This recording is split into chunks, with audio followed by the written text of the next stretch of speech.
Exercício 6.28. Uma viga em T tem as dimensões mostradas na figura.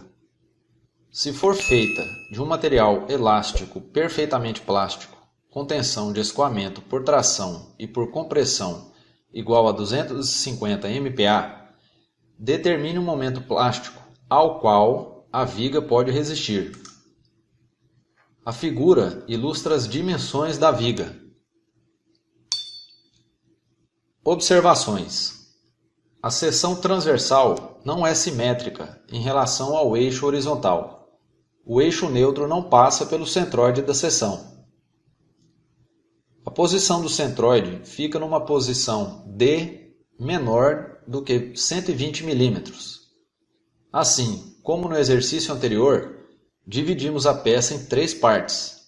Observamos as forças de compressão e tração atuantes. Força é igual a tensão vezes a área. E fazemos o cálculo da resultante, que é nula. Então, temos a situação representada pela figura, onde, da base até o eixo neutro, temos a distância d, que precisamos saber. De D até a base da figura horizontal, temos a distância 120 mm menos d, e a largura da figura, 15 mm. A distribuição da tensão plástica, que é constante em toda a extensão da seção, será interpretada como o volume das três figuras aqui observadas, onde o primeiro volume é esta figura horizontal, o segundo volume é este pedaço vertical acima do eixo neutro, e o terceiro volume é este pedaço vertical abaixo do eixo neutro. Para o momento plástico adotado na figura, temos que, acima do eixo neutro, teremos duas forças de compressão, C1 e C2, nas duas figuras ali situadas, e logo abaixo a força de tração. Lembremos que a força atua no centroide de cada figura.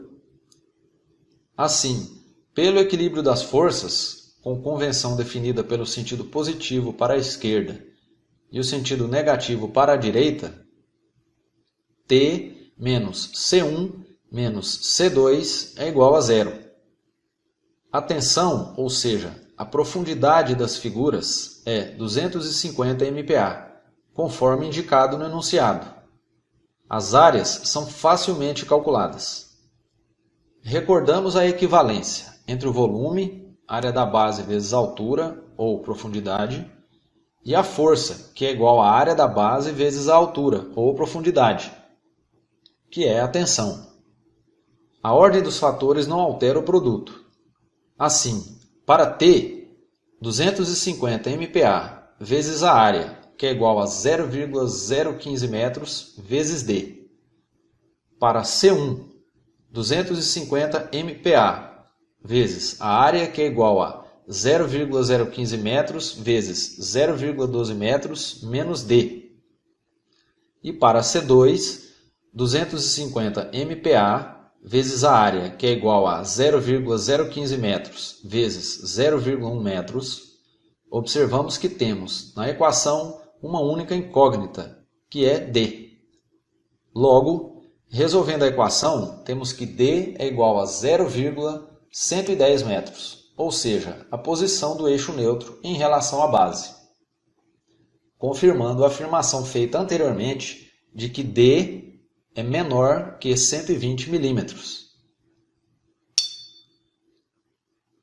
Logo, as forças de cada segmento são: para o valor de D conhecido e atentando para as unidades de medida, onde força é igual a tensão vezes a área, encontramos que T é igual a 412,5 kN, C1 é igual a 37,5 kN e C2 é igual a 375 kN.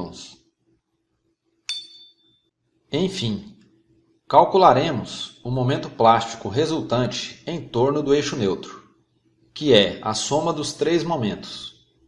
Na figura, já indicamos os valores das forças que atuam produzindo momentos no sentido horário positivo. Momento é força vezes a distância.